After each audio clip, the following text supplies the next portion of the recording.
livre donc s'appelle Le roman noir de l'histoire. C'est paru chez Verdier. Et c'est pas un roman, c'est un recueil de 80 nouvelles.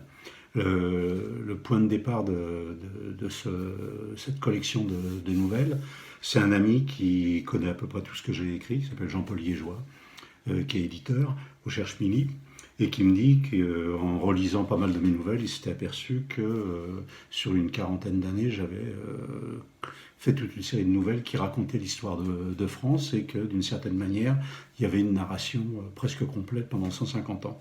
Donc moi, j'avais pas cette vision de ce que j'avais écrit et j'ai repris tout ce que j'avais écrit en nouvelles.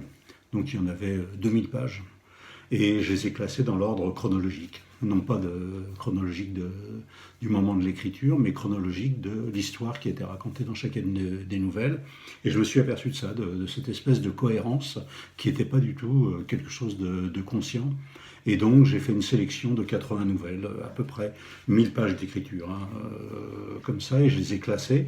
Et donc ça donne une narration de 1855 à 2030, et d'une certaine manière, alors c'est pas une contre-histoire de France comme ça, mais c'est une histoire de France par le biais de la fiction, mais de la fiction documentée, qui donne la parole aux paroles minoritaires. Donc c'est une sorte de contrepoint sur ce qu'on a l'habitude d'appeler le récit national, ou encore pire, le roman national.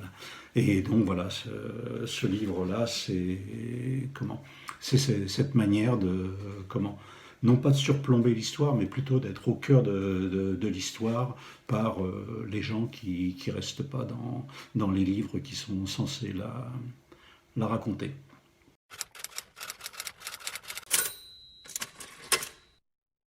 Bah, c'est assez curieux parce que c'est au cœur même de ce livre-là.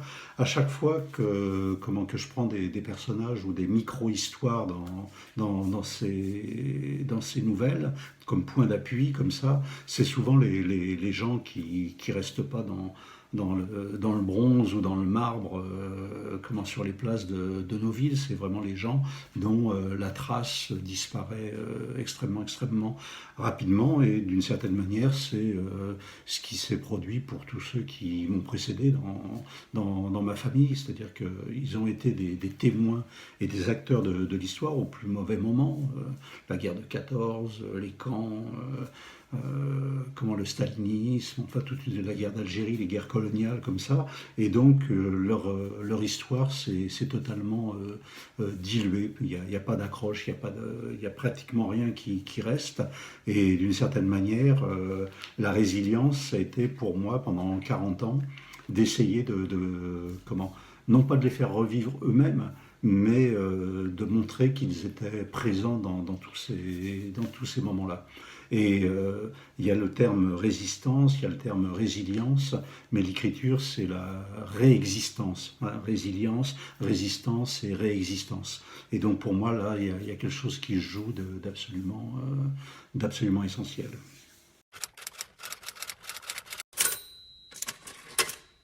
Euh, les prophètes n'y parviennent pas. Donc est-ce que le roman noir, le roman même, et il y a quelqu'un qui, je ne sais même plus qui, avait eu cette phrase en disant que le roman ne sauverait pas le monde, mais que sans le roman, la vie serait incomparablement plus décevante, plus effroyable. Et donc la littérature, elle a un petit peu cette... je ne sais pas si c'est le mot fonction me convient pas. Il y avait Stig Dagerman, cet auteur qui disait à peu près, il y a un titre d'un court texte, notre besoin de consolation est impossible à combler, à satisfaire. Et donc il y a ça. La littérature, pour moi, et l'art en général, la peinture, le cinéma, c'est d'une certaine manière ça, c'est-à-dire aller dans le sens de ce besoin de consolation qu'on sait impossible à satisfaire, mais le geste quand même d'aller vers les autres et d'essayer de faire en sorte que le monde puisse, à un certain moment, dans l'instant être considéré comme vivable, c'est quelque chose qu'il faut absolument tenter. Et donc le geste artistique depuis les petits dessins sur les cavernes comme ça, c'est quelque chose d'absolument essentiel et les choses continuent de cette manière.